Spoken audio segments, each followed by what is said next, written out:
podcast. I am Cameo King, the host of the Good Girl Podcast. The Good Girl Podcast is a podcast of women's confessions about our flaws, faith, femininity, and culture. Everything is on the table. Here we destigmatize the messy process of figuring out life, right? We figure out a lot of our wisdom, a lot of our compassion, just how to go about life. We figure out a lot about ourselves through messy processes. And I'd like to have conversations about those. I like people to get healed through those conversations, to let them know that they are not alone in their process. I like people to get free, get some type of liberation that, this is just how life works, right? And I also like, some of the naysayers to be convicted, just a little bit in there. But I call these conversations confessions. So every week we have a person on that is sharing a confession about their life, and this week is no different. So I want you to hear a little bit about who we're going to talk to, and also, y'all, this week, this conversation, this was different. You'll hear it. And I edited this conversation a little bit differently, but I'm not a crier. And I don't say that to boast. That is just who I am. That is just how my family is. I do have emotions. My blood does run warm, but I very rarely cry. And my friends know it, my family knows it. You probably can count on one hand how many times I've cried in a year. And again, that's just who I am. But anyway, this conversation made your girl tear up. It just hit me in the right time, in the right place. So first, let's listen to who we are talking to today. Lolita E. Walker, a TEDx speaker, author, and self-described change champion. They would say Lolita is all about having fun, and she is about pulling out the best out of anybody that she meets. She's an engineer by trade with nearly 20 years of experience in corporate America, but her light shines the brightest as a certified life coach. And what I find is that when you listen to folk and really don't have any judgment going on in your head at the same time, then that is when you can then regurgitate what they have said to you.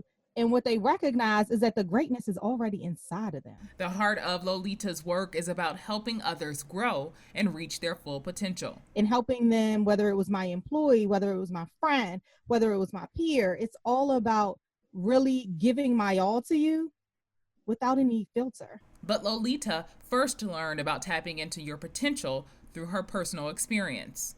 I remember being on the floor in my son's room, and I write this in my book, is that I was in a fetal position on the floor. My head was down, and I literally was crying out. I was crying like I've never cried like this before. And I was crying out. And what I was doing was I was asking God for help because I felt like there was so much chaos. She said she had lost all direction after leaving corporate America, but while crying out, she felt something shift. And in that same moment, I don't know what it was, but I started calling out all of these gratitudes. I was like, thank you for, right? Thank you for this space. Thank you for this tears. Thank you for, and I remember all of these thank yous, right? And there literally was a blanket of calm that came over me. I've never felt that before, but what I did in that moment was I started writing. And what she wrote is now the foundation to her work as a life coach, where she helps people identify, navigate, and sustain life transitions. I believe that we each have innate skills that are within us. I believe that we're born with them. And I think that over time it gets ignited, and then we can grow and build on it. So now that you know a little bit about Lolita, I want to play the section that essentially made me cry. It gave me goosebumps. Hair was standing on end. It really spoke to me. And I want to play it from beginning to end. But what I hope it does for you what it did for me. There was a centering, there was a grounding, and there was also a realization of this is where you are in this moment. And I need you to relax. I need you to know that I got you. I need you to know that it is going to be all right. So as you're listening, like really intentionally and intently listen. If you're driving, I want you to focus. She does ask you to close your eyes. Don't close your eyes while you driving. But I want you to listen and I want you to take it in. Okay? Listen up. And this Be Free Creed is literally a poem that tells me to believe in my strengths. It starts right there, right? Believe in your strengths and open your mind to now explore. Expect moments to have meaning, which will propel you to soar. Face your fears head on, yet hold them at bay. Then release what is not progressing you on today. Experience the unexpected, what you would normally let pass by. And then embrace the renewed you who is now free to fly. And I said, be free. And all I could say in that moment was, thank you, God. And for that, I say that creed every single morning. And I remind myself that Lolita, you stand on the foundation of faith. What are your core values? So this question that you are asking, right, about what is that moment? What is this process that you follow? The process literally is to pause, right? It is literally to pause and sit in a moment. Close your eyes and sit in the moment of where you are when you feel your most be free, right? I want you to sit in that moment. And although there's these cars that's passing and all this chaos that's happening around you, I want you to plant yourself right in that moment and allow all of that to go. But I want you to imagine yourself standing on a strong foundation. And what is your foundation of? Are there cracks in that foundation? How are we going to bring some joys and some wins in there that you're standing upon it? And that's why I say those things to you, which is I stand on my foundation. Me is faith, it's integrity, it's honesty, it's lifting people up. It's knowing that when I go to sleep tonight, I know that I have impacted somebody in my words, right? I know that I have shifted somebody's life a little differently. Did you feel that? Like, did it hit you in the good part of your soul? And if it didn't, it's okay. Everything ain't for everybody. But it did for me, and I wanted to share that with you guys to make sure you understood what also was happening behind the scenes. Was also that these conversations are good to me too. They are healing. They are freeing to me as well. So I'm right on this journey with you. So what we're going to do, we're going to go right into our conversation, and the conversation actually picks up after she shares the poem. And so we'll start talking about the Be Free poem.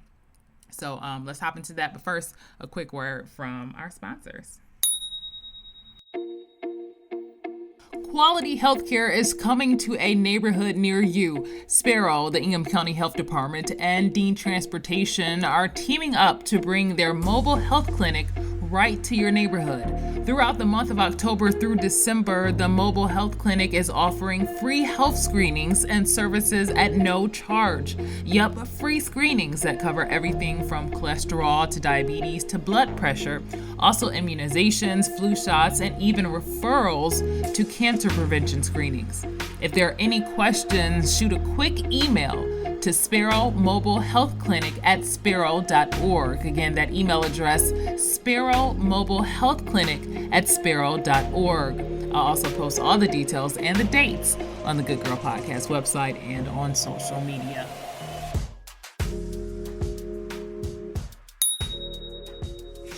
So Lolita, I know I just played that Be Free, but like and I know I'm going to sit and be by myself for a minute, but when I say I feel like I had a little bit of church in here. Amen on that. Amen. A little bit of God's presence, because that's what we really, that's it. Existing in God's presence, that's it. And so thank you for sharing that. Thank you. Absolutely. You know, it's interesting because that creed was written out of emotion. That's how I wrote it. Remember, I said I was on the floor, literally in a fetal position. And I must say that it's so powerful. Sometimes I forget how powerful it is because I say it every day and it means so much to me. But I even say it at my retreats, right?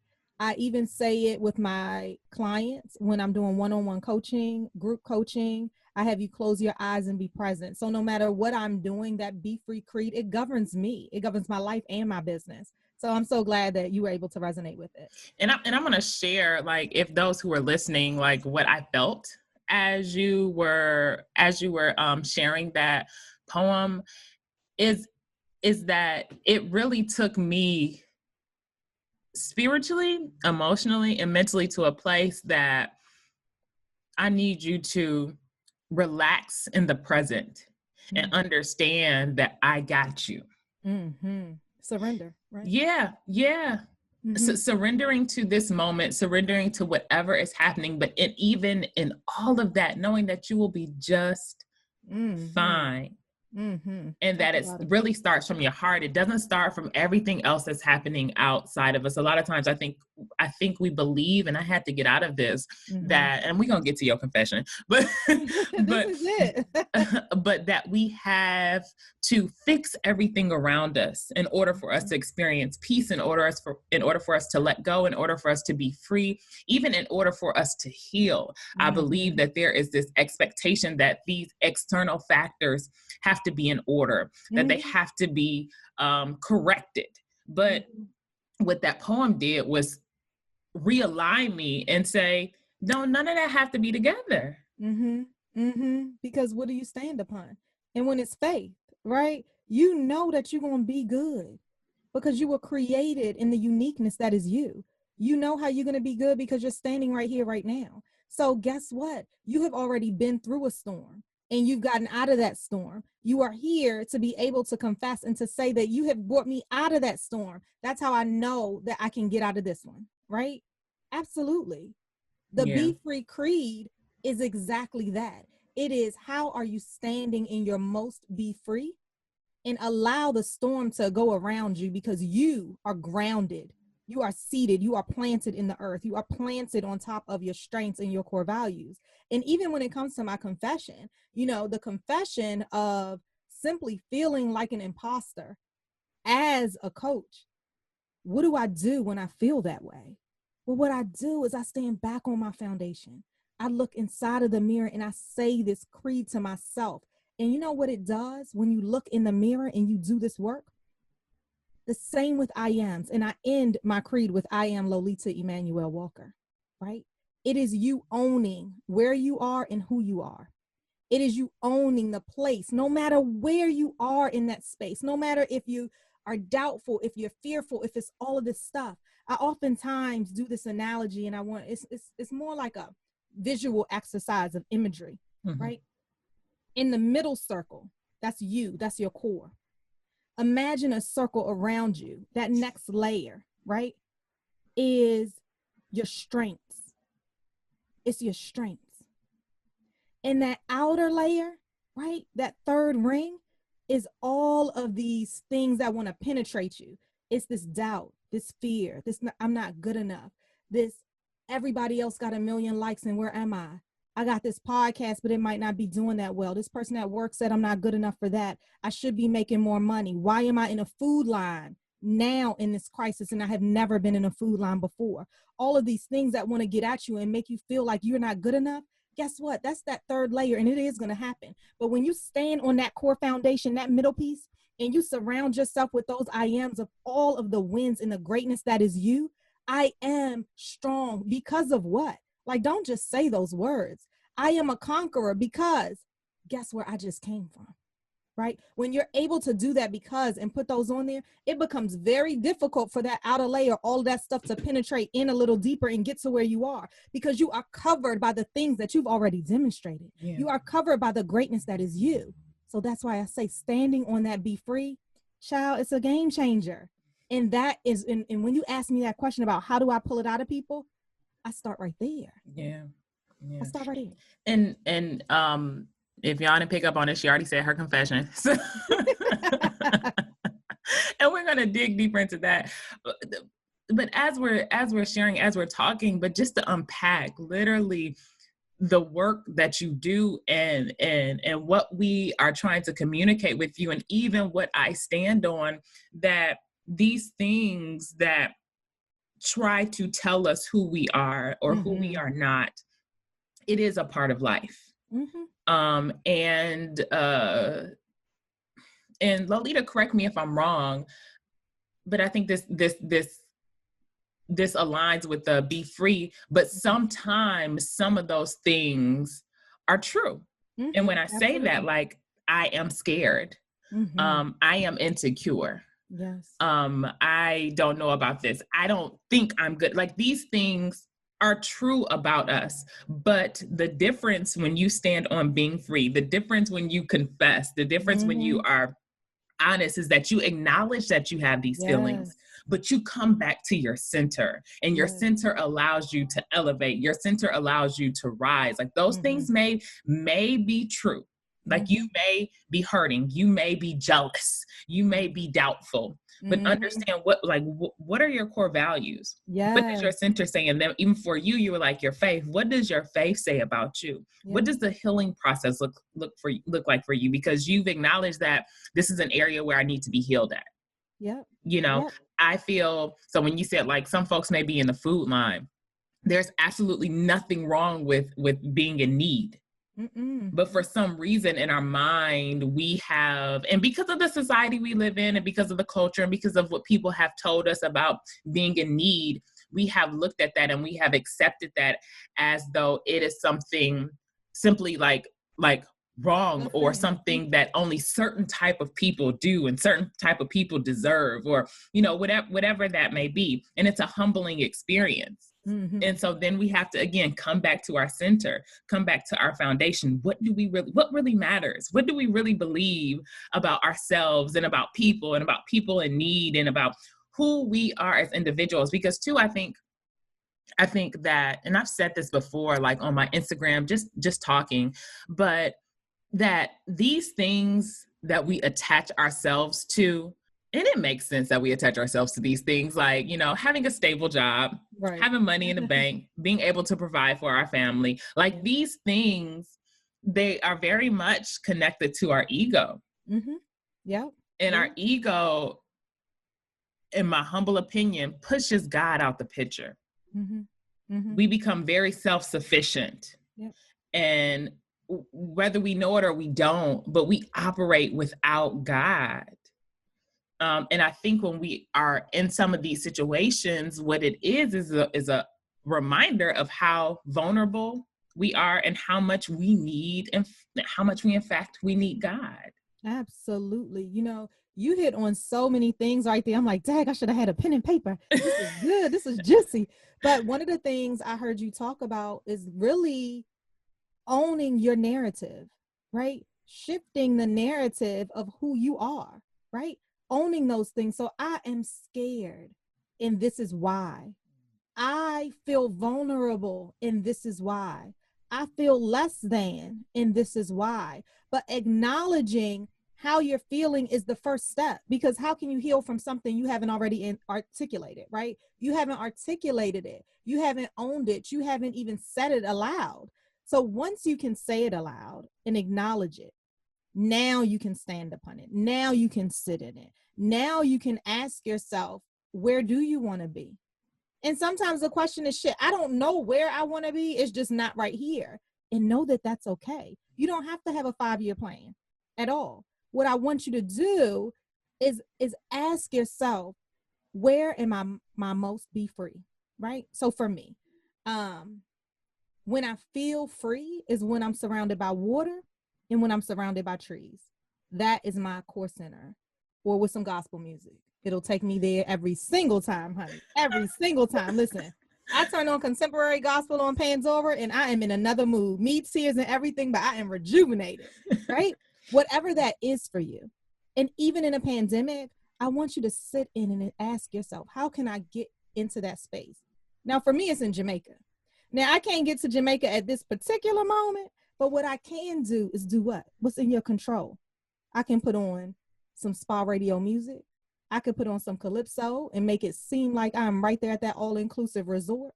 What is it that can put you in that space where you can now sit and you can feel your most free so that you can be your most productive, so you can be your most creative?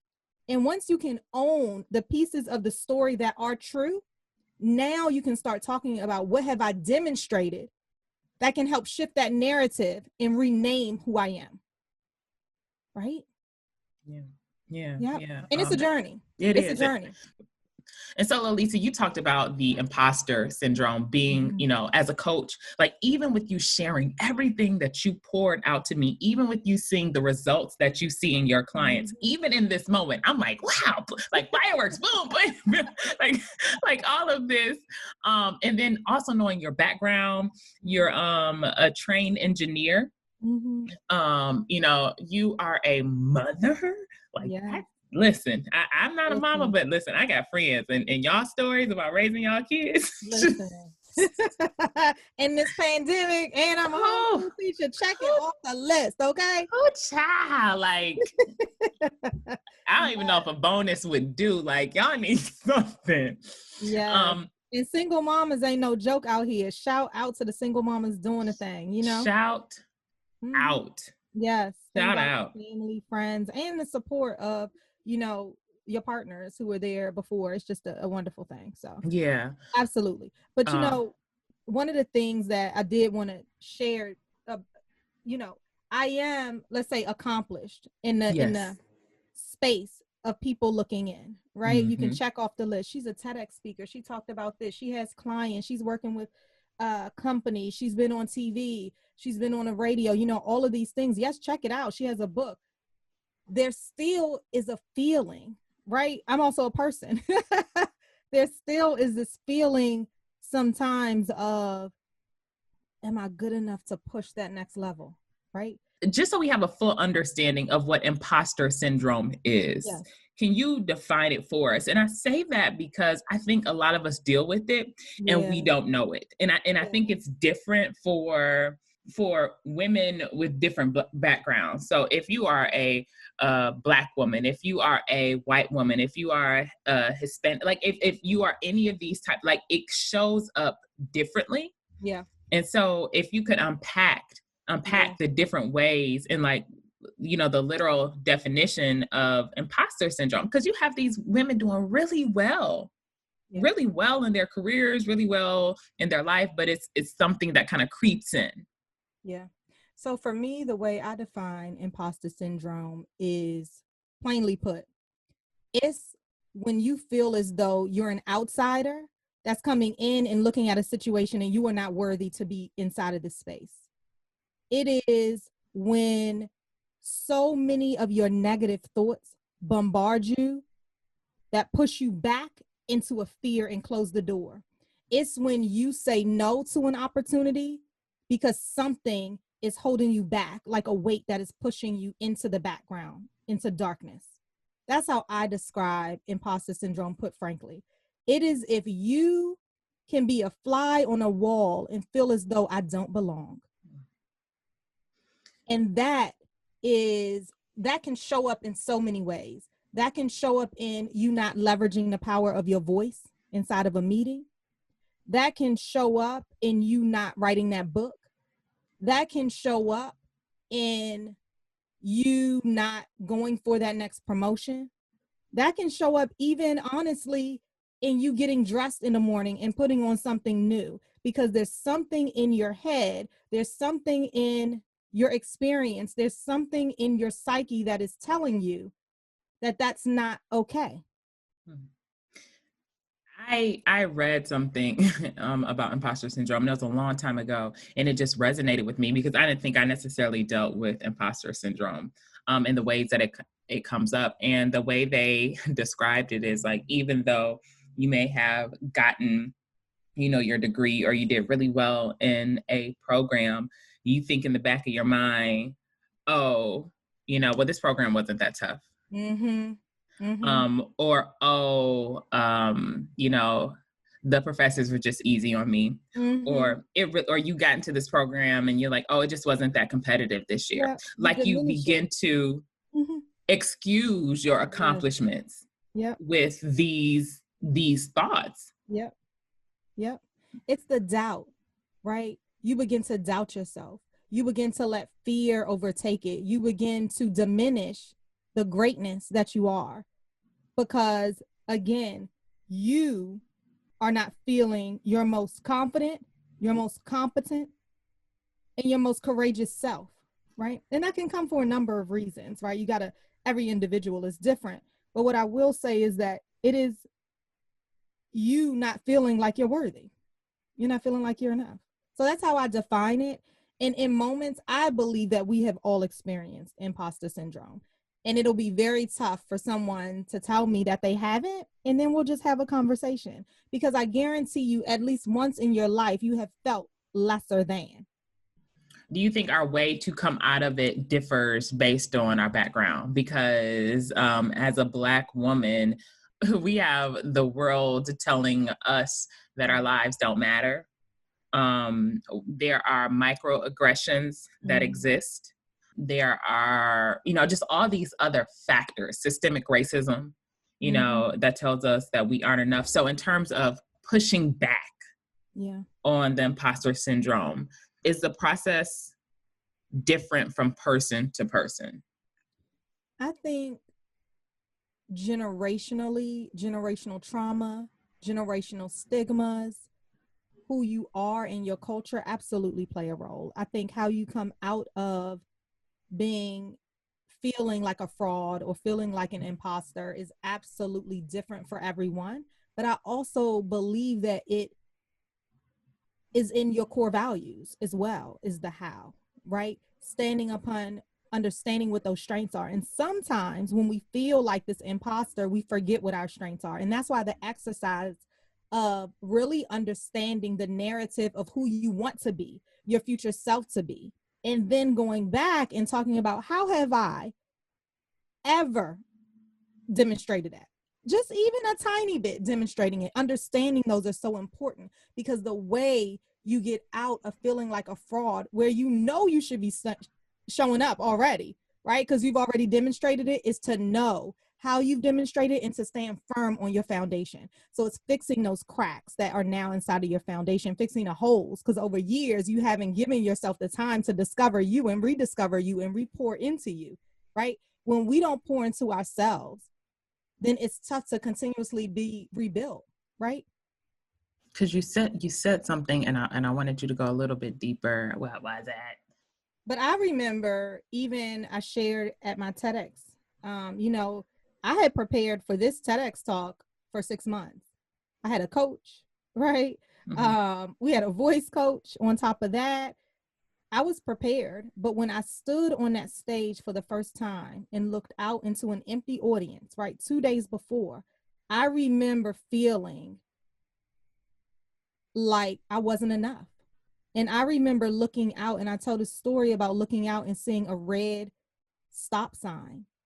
A regular stop sign outside. It was a red stop sign. It was me, but my head was this red stop sign, and it was telling me stop. And it was saying to me, like, are you ready for this? For real? You about to be in front of these people giving this message, like, who are you? And literally having to say to myself, you absolute, what? Hell yeah, you need to be right here 6 months into this thing, and you're talking about the stuff you firmly believe in. That pausing, that taking that momentary interruption can absolutely transform you to your best self. Absolutely, this is where you need to be.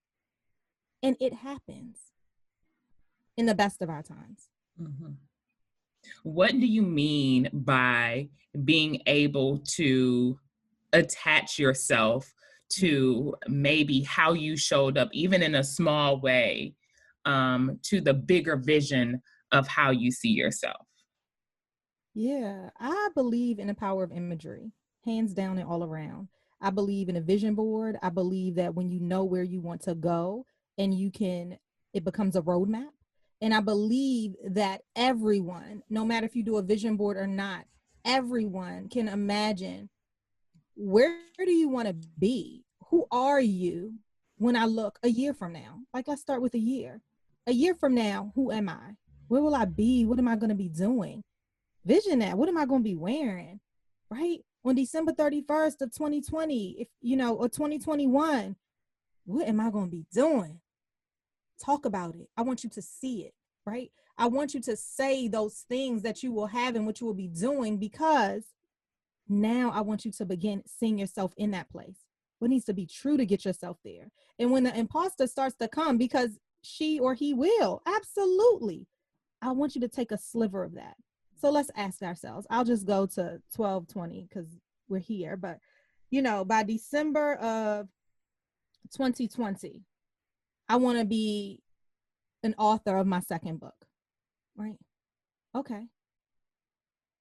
I want you to see that. I want you to see yourself holding that book up. What are you going to be doing? Are you going to be on a road on these shows? What are you going to be doing with that? Because now I want you to, how have you demonstrated this? How have you shown up in this authorship? Are you writing? Are you talking? Right? Do you have stories that you need to get out in your head? What is it? Because I guarantee you that you are doing some of the work right now. And I want you to attach yourself to the greatness because you're already demonstrating it. And when you can find a little teeny sliver of that, now that becomes your wins. Now I want you to celebrate the wins that you're going to continue to have, because by 12/21 or 12/31, you will be there because you're working toward it. That's it. That was what I was looking for, because I knew it was something else there. It was that you're already doing the work. Yeah, you're doing it. We don't even realize it, but very much of who we are and what we're called to and how we're supposed to show up in the world and our desires, we already demonstrated, even from when we were, was it knee high playing with cylinder blocks? Like we've demonstrated it somehow. And what you are encouraging us to do is think about that and hold on to that and then build upon that. Mm-hmm. And write it and say it. Make it visible to you. Articulate it. I walk around all the time talking to myself. Absolutely. Because sometimes you need a reminder. And for us with children, talk to your children about the greatness that you see in them. Tell them that they're doing a good job. Tell them how they're showing up. And also let them know when they're struggling with something, how they've demonstrated in the past and why they got this thing. Right? Yeah. Absolutely. Yeah. Lolita, if I had an offering plate, girl, I'll take it. Listen, we need a virtual offering plate here on the Good, because people be dropping gems. We be going to church. We don't even know we going to church. People be getting filled and freed through their confessions. And I'm just thankful for you showing up, authentically, and for you being vulnerable and for you sharing your confession, because it's just, I think it's so, and this is why I do the work I do, but I think it's so great to see women at their highest, and see women in these, in their valleys and on the mountaintops, but also also allowing them to be vulnerable. Yes, and say, this is who I am in this moment, or these are the things that I've gone through, because it shows us a very full picture of humanity. Of this ain't all, rainbows and unicorns. This take a little dirt to grow. Yes, absolutely. And when you find yourself at that intersection of you and a change that is happening in your life, the key is just to pause and find yourself at that be free. Remember what you're standing upon, and remember the circles that are around you, the forces that are around you. Power. Thank you so much, Lolita. I appreciate you. Absolutely. Thank you.